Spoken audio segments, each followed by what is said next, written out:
Hello friends, CKD stock market news channel के अंदर आप सभी का स्वागत करता हूं। देखिए, शेयर मार्केट में इस समय अगर आप निफ्टी 50 की बात करें या सेंसेक्स की बात करें तो वहां पर कुछ खास गिरावट देखने को आपको नहीं मिल रही है।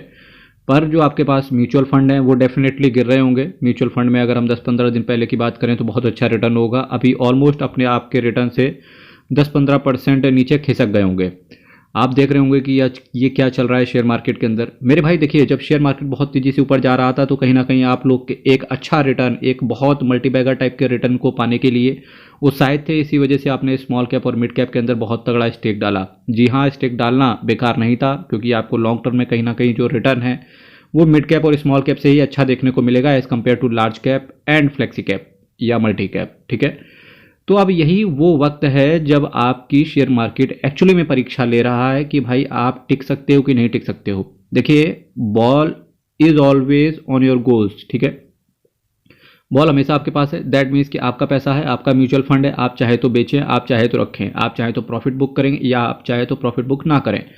पर देखिए, एक अच्छे इन्वेस्टर को करना क्या चाहिए, जिन्होंने 10-15 साल के होराइजन के लिए एक अच्छा रिटर्न को पाने के लिए शेयर मार्केट के अंदर पैसा डाला था।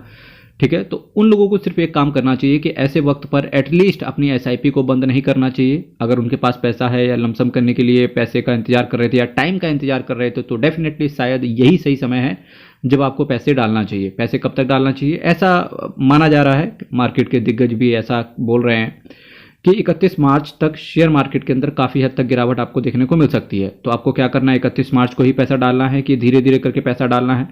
अभी देखिए, शेयर मार्केट को कल क्या होगा किसी को नहीं पता, पर एक चीज़ सबको पता है कि अगर शेयर मार्केट गिर रहा है, जब जब भी आपका जो म्यूचुअल फंड आपके पास हो, स्मॉल कैप पे हो या मिड कैप के अंदर हो, जब भी आपका जो म्यूचुअल फंड है वो जिस बेंचमार्क को फॉलो कर रहा हो, यानी कि काफ़ी सारे जो स्मॉल कैप कैटेगरी के म्यूचुअल फंड है वो फॉलो करते हैं निफ्टी स्मॉल कैप 250, जो मिड कैप कैटेगरी के होते हैं निफ्टी मिड कैप 100। ठीक है, या आप चेक कीजिए कि आपका कौन सा म्यूचुअल फंड किस बेंचमार्क को फॉलो कर रहा है। जब भी वो बेंचमार्क 1% से ज़्यादा का गिर जाए, आप अपनी एक एसआईपी के अमाउंट को वहाँ पर पेमेंट कर दें। लमसम के लिए 50-60 हज़ार रुपये रखे थे तो उसको 4-5 भाग में डिवाइड करके धीरे धीरे लमसम करते रहो, क्योंकि जब आप इस तरीके से करेंगे तो सिंपल सी बात है, लॉन्ग टर्म में आपको तभी अच्छा पैसा मिलेगा। मेरे भाई देखिए, 10 रुपये अगर आपने शेयर मार्केट में डाले हैं, अगर वो डबल हो जाता है 10 साल में या 1 साल में या 6 महीने में या 1 महीने में, कितना होता है, केवल 20 रुपये। भाई एक टॉफ़ी नहीं मिलती मार्केट में अगर अच्छे से लेने जाओगे।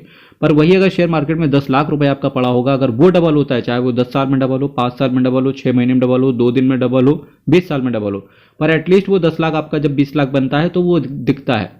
अब वो बनेगा कैसे, आप एक साथ 10 लाख नहीं डाल सकते, पक्का आप डरोगे। ठीक है, इसके लिए आपको क्या करना है, धीरे धीरे धीरे धीरे जब भी शेयर मार्केट के अंदर गिरावट, हर महीने आपको गिरावट देखने को मिलती है शेयर मार्केट में, और कुछ बड़ी गिरावट आपको देखने को मिलती है यही फरवरी के महीने में या मार्च के महीने में या अप्रैल मई जून, यहाँ पर आपको गिरावट देखने को मिलती है। लॉन्ग टर्म में जो शेयर मार्केट के अंदर जो पॉजिटिवनेस देखने को मिलती है वो सिंपल सी बात है, नवंबर दिसंबर जनवरी, यही 2-4 महीने रहते हैं, या जून के बाद का जो महीना रहता है वहाँ पर आपको अच्छा रिटर्न देखने को मिलता है। बाकी आपको शेयर मार्केट के अंदर साल में केवल 2 महीने ही रिटर्न देखने को मिलता है, जो कि आपको 10 साल, 5 साल, 4 साल के रिटर्न प्रोवाइड कर देता है। बाकी 8 महीने सिर्फ आपको काम एक करना होता है कि अगर मार्केट के अंदर गिरावट है तो वहाँ पर आपको आपके फंड को डिप्लॉय कर देना है। तो कृपया करके, अगर आपका म्यूचुअल फंड नीचे है, पैसे नहीं है, तो चुपचाप शांति से बैठें। अगर आपके पास पैसे हैं तो वहाँ लमसम और एसआईपी करें। तो इस तरीके से अगर आप इन्वेस्ट करेंगे तो लॉन्ग टर्म में आपका बहुत अच्छा पैसा बनेगा, साथ ही साथ एक लॉन्ग टर्म के अंदर एक आप अच्छे इन्वेस्टर भी बनेंगे। तो सबसे पहले आप नाम सुन लीजिए, किन किन म्यूचुअल फंड्स का नाम मैं आपके सामने बताने वाला हूं। तो इन म्यूचुअल फंड्स के अंदर कृपया डरना नहीं है, साथ ही साथ जब डरना नहीं है तो एक्चुअली में आपको अपना डिसीजन स्वयं लेना है। म्यूचुअल फंड के नाम लेता हूं, जैसे स्मॉल कैप कैटेगरी में बात करें, एसबीआई स्मॉल कैप हो गया, निप्पॉन इंडिया स्मॉल कैप हो गया, कोटक स्मॉल कैप हो गया, टाटा स्मॉल कैप हो गया, महिंद्रा मनुलाइफ स्मॉल कैप हो गया, डीएसपी स्मॉल कैप हो गया, एचडीएफसी स्मॉल कैप हो गया, bank of India small cap हो गया, कैनरा रोबेको का स्मॉल कैप हो गया, क्वांट का स्मॉल कैप हो गया, एक्सिस का स्मॉल कैप हो गया, एडलवाइस का स्मॉल कैप हो गया या एचएसबीसी का स्मॉल कैप हो गया। तो ये कुछ बेहतरीन म्यूचुअल फंड है, आप देख लेना आपके पास कौन सा स्मॉल कैप कैटेगरी का म्यूचुअल फंड पड़ा हुआ है। ठीक है, वहाँ पर आप एसआईपी या लमसम करने की चेष्टा कर सकते हो। पर किसी भी म्यूचुअल फंड में इन्वेस्ट करने से पहले एक बार अपने फाइनेंशियल एडवाइजर से जरूर पूछ लेना। मिड कैप कैटेगरी में वहीं बात करें तो क्वांट का मिड कैप हो गया, एचडीएफसी का मिड कैप हो गया, एसबीआई का मैग्ना मिड कैप हो गया, निप्पॉन इंडिया का ग्रोथ फंड हो गया, मोतीलाल ओसवाल का मिड कैप हो गया, एडलवाइस का मिड कैप हो गया, एक्सिस का मिड कैप हो गया, इन्वेस्को इंडिया का मिड कैप हो गया, या कोटक का इमर्जिंग इक्विटी फंड हो गया। ये कुछ मिड कैप कैटेगरी में बेहतरीन म्यूचुअल फंड है। अगर आपके पास पैसा नहीं है या आप लमसम नहीं करना चाहते हो तो किन म्यूचुअल फंड्स को इस समय अवॉइड कर सकते हैं, आप अवॉइड कर सकते हो स्पेशली जो लार्ज कैप कैटेगरी के म्यूचुअल फंड्स है, क्योंकि उन म्यूचुअल फंड्स के अंदर गिरावट कम देखने को मिल रही है। ठीक है, साथ ही साथ फ्लेक्सी कैप कैटेगरी में भी आप लमसम ना करें तो चलेगा। टैक्स सेवर फंड्स के अंदर भी लमसम अगर आप नहीं करेंगे तो भी चलेगा, क्योंकि देखिए करना है तो कर दीजिए, कोई बात नहीं। पर एक्चुअली कभी कभी क्या होता है, लोगों के पास फंड्स लिमिटेड होता है, तो जो इंडेक्स गिर रहा है, मैं इंडेक्स के हिसाब से बता रहा हूँ, वो गिर रहा है मिड कैप और स्मॉल कैप। वहां पर प्रायोरिटी बेसिस पे आपको डरना नहीं है, क्योंकि वही म्यूचुअल फंड्स के अंदर ज़्यादा पेन एंड गेन देखने को मिल रहा है। तो इस वजह से कृपया ऐसे म्यूचुअल फंड से थोड़ा सा डरना भी नहीं है। अगर आपके पास पैसा है तो लमसम या एसआईपी जो भी आपको अच्छा लगे वो आप करके चल सकते हो।